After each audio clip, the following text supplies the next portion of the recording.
this came in today. Got this from the boys at Mid-America Customs. They can pretty much get anything. So hit them up. This was supposedly on back order, but I ordered it yesterday and they got it to me today. So yeah, hit these guys up. They can pretty much get anything. Adam Hodson, Nick Taylor. So this is an excess power D1400. So it's a 14 volt battery, not 12 volt, not 16 volt, 14 volt. And the reason to do that is because I can run an alternator. You need to charge a battery at about 2 volts above what its rating is. So that's why a 12 volt battery runs around 14 volts with an alternator. So this 14 volt battery, you need to run around 16 volts with an alternator. If you put a 16 volt battery in, you need to charge around 18 volts with an alternator. So 18 volts is starting to push the limit of what 12 volt system is going to like. And it might be popping fuses, frying light bulbs, stuff like that. So 16 volts isn't a big deal. So you buy a 14 volt excess power battery and then you charge it on 16 volts. So how I do it, this is just a truck 145 amp alternator. They have a 105 amp. This is the 145. Bought it off eBay used.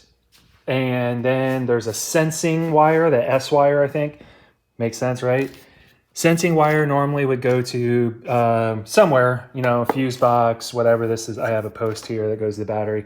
Or there's an internal one. If you don't do the internal one, it doesn't offset for voltage drop once everything heats up and through the wiring. So if you do to an external, it will keep the system charging at 14 volts basically all the time, no matter how warm, cold, whatever. So what I do, because I wanted to charge at 16 volts, this is a little janky, I know, but it works. So you put some diodes in line and let's see, I guess I thought I had more, but it looks like I only have one in here. I have a little thing where I can put in a second one. When at 16 volts, my stereo system didn't like it and it would shut off. So, but at like 15.7, it was fine. So I'm gonna put another one in if I'm not running the stereo. Bottom line, put a diode in here. You have to have it the right way. It blocks some voltage, basically tricks the alternator into outputting more until it sees 14 volts, which will really be 16 volts of output. Long story, but there you go. That's how you can run 16 volts with an alternator. Your coils are happier, your fans are happier, everything's good.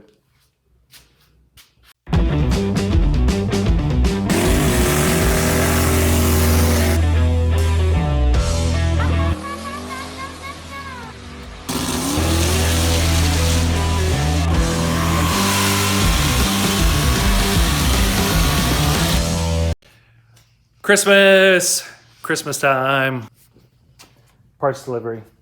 So I have, LS acceleration, ordered some replacement parts. I trashed my lifters when that blew. So LS7 lifters, new trays,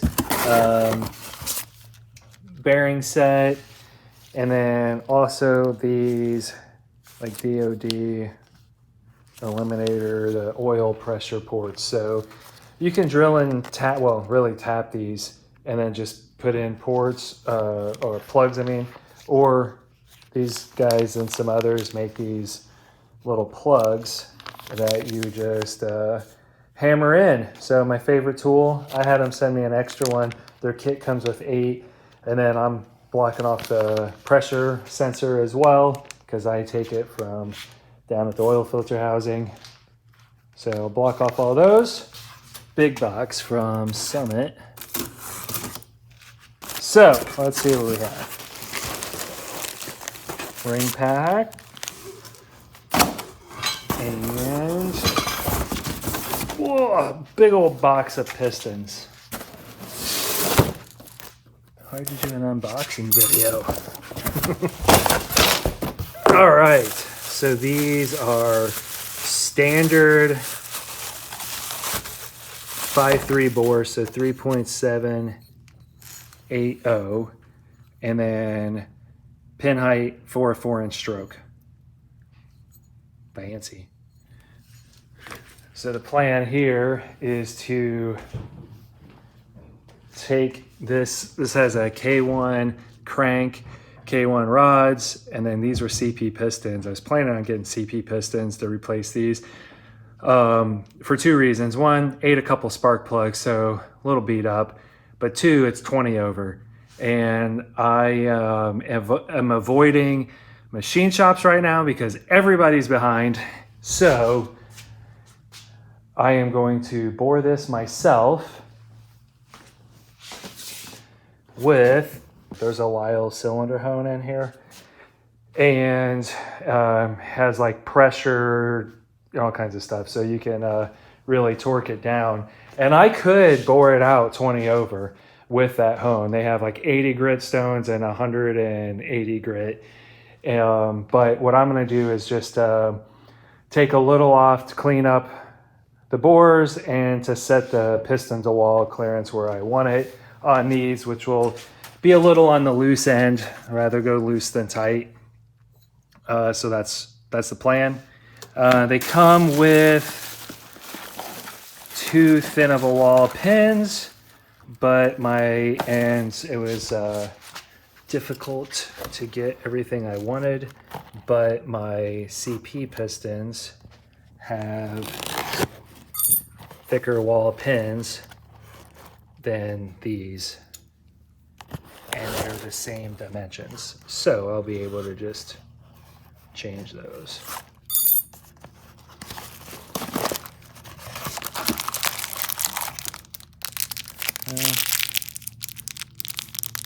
So that's 150 thousandths thickness. They don't look too bad. But the other ones I have are 200. So 0.2 versus 0.15. We will check in when I actually get to start working on this. So the plan this weekend, actually, I'll just give an update there, is to finish the turbo kit. I have to finish welding that, put wastegate on, do the intercooler piping, side exit. If I get all of that done on both sides, then I'll start on this. This is gonna be fun. See if I can set up here.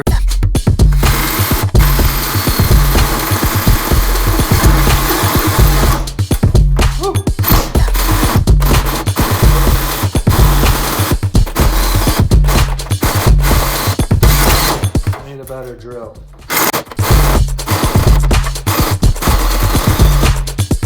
Well, we're close. That's almost there.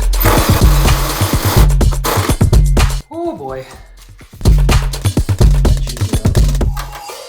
I guess I'm gonna need one of those trim rings.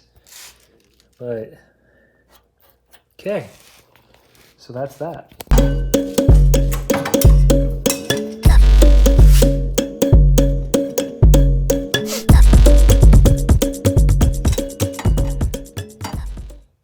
Not too bad.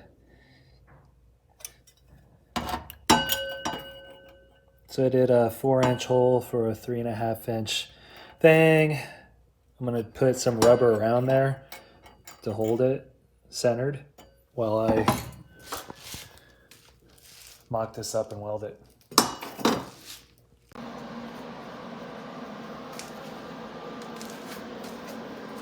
All right, so cut some rubber vacuum lines, got it pretty centered in there, and then some ugly tacks all the way around. Don't need that. And unfortunately, the thing you're really gonna see is gonna be ugly, because one, I suck at welding, and two, I couldn't get this pipe, ooh, that's hot, all the way onto this flange where you should be able to weld onto that line there. But yeah, couldn't get it on there. So it's gonna be really ugly filling all that in. Oh well, hopefully I can get it a little better on that side, make sure there's no leaks, because that side will have the wideband. But regardless, I'm good at filling in gaps. But that's pretty cool. So this side, I need to finish welding this, finish welding that, and add a wastegate on the bottom, and then do the aluminum dealio here. So I'm gonna probably finish this up and then work on the aluminum. So I kind of just, I don't know what it's called, but I just laid the filler in there because there's a gap, and then I just weave it back and forth. Obviously not always great, but not too bad. And then I'm just gonna keep doing that all the way around. On the top is kind of ugly, but is what it is, as Turbo John would say.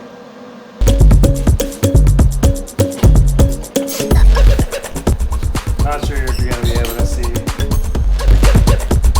Probably not.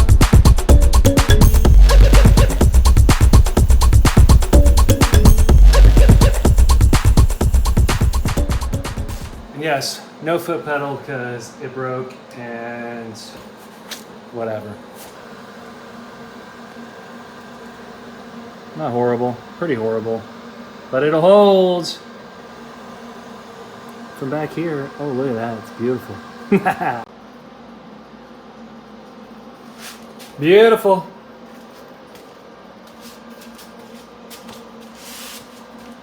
See you back here. Nice. Yeah. Won't win any Instagram awards,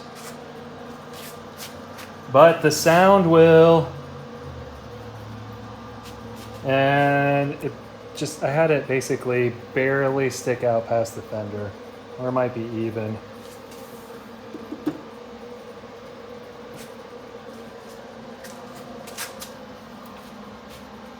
I should probably check and make sure the tire doesn't hit. Oh wait, no it can't. Tire will go like right here. Totally good. So, just have to replicate everything on the other side. Man, that's cool though.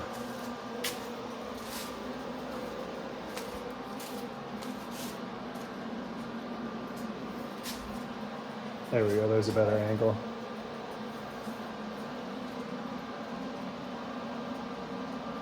Hey, passenger side. Done. We won't look at that. That's ugly. That's some of the worst welding I've done. This, yeah. This is all mild steel, by the way, so it's not gonna have pretty colors.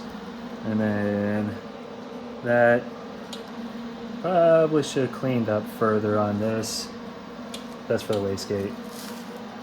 So should work. Might add a brace here for the wastegate.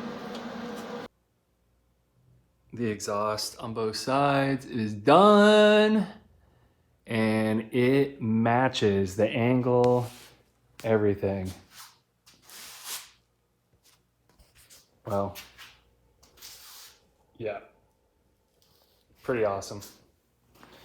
Let's see. And have the wideband on. That's and the, oh yeah, I showed that earlier, wastegate tube. Next is to do the intercooler pipes, and then I have to take this side off and finish welding the exhaust, but pretty slick. They're not mirror image deals, so they look a little off, but I dig it. Pretty happy. So this is all going to start filling in a little bit because water pump will be down here. There'll be feed lines, oil feed lines, oil drains. So unfortunately it won't stay like this. It's going to get a little cluttered with lines.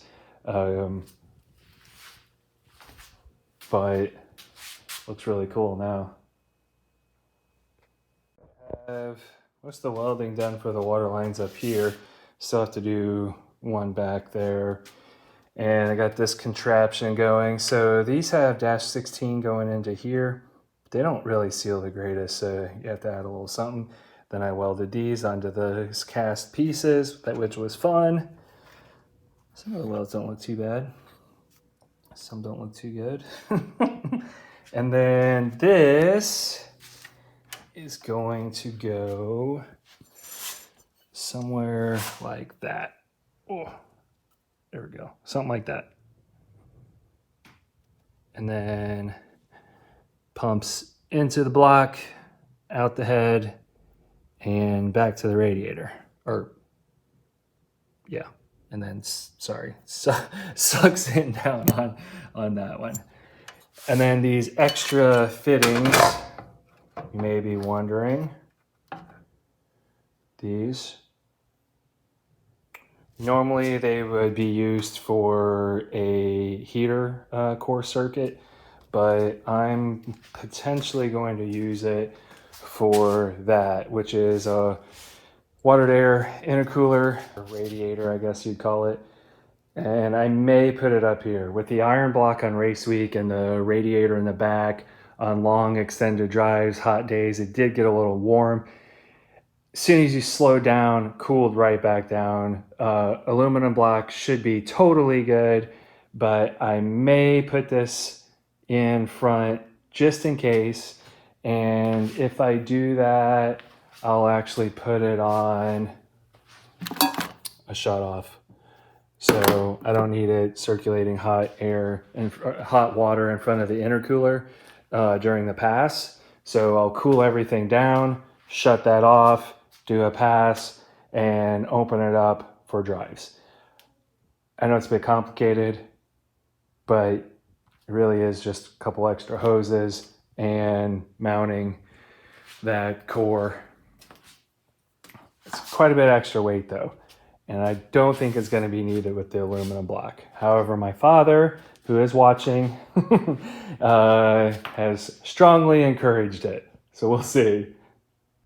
I put the bumper back on to check fitment for this extra radiator.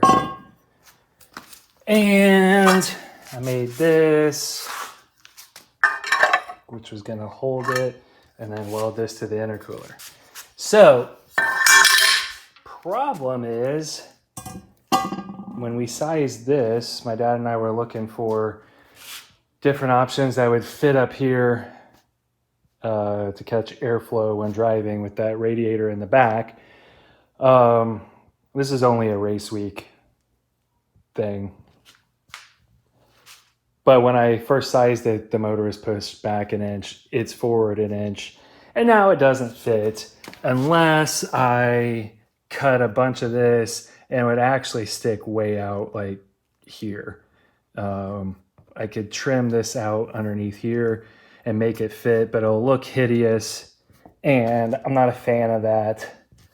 So, or I have to tuck it really far up where it wouldn't get as much airflow anyway, so might just skip it. The aluminum blocks run super cool. 20 to 30 degrees cooler is what I noticed, and so I didn't have any problems driving to the local track to me about an hour and a half away when I had the aluminum block. So iron block, you just had to take your time, and every time you stopped or slowed down, the temps would drop as soon as you cruise. And the faster you cruise, the higher the temps got.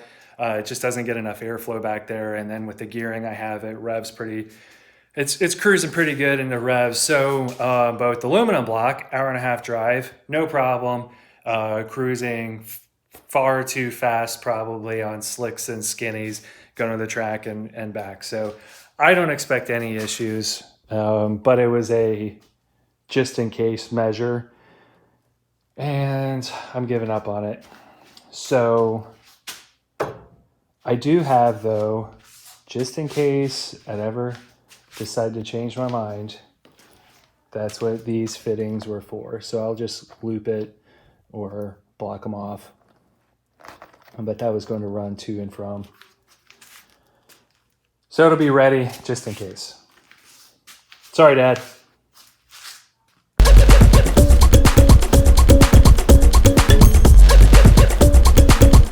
I needed a fill neck, so this is a fill neck for my water pipe.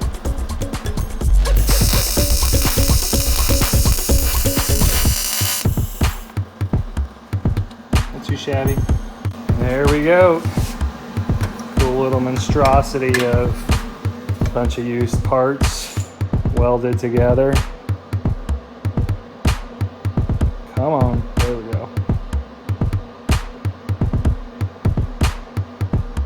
Won't win any Instagram awards, but it'll hold water. I'm quite pleased with it. It helps when I have good argon. Man, the last time I tried welding this pipe, I didn't realize it until this was last build last year, and I had bad argon, so there we go.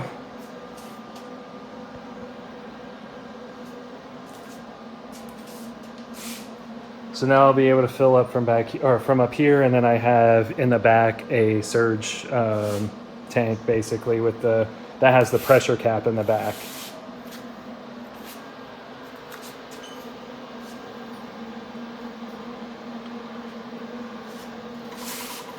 And still have to make lines. I just use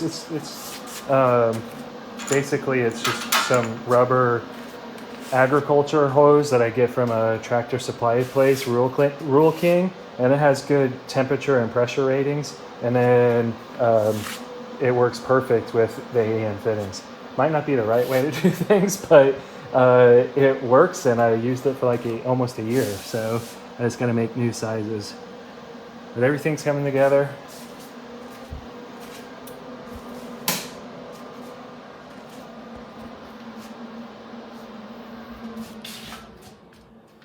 Waiting on I have a 90-degree coupler coming for this. I couldn't make it short enough. It'll go about like that.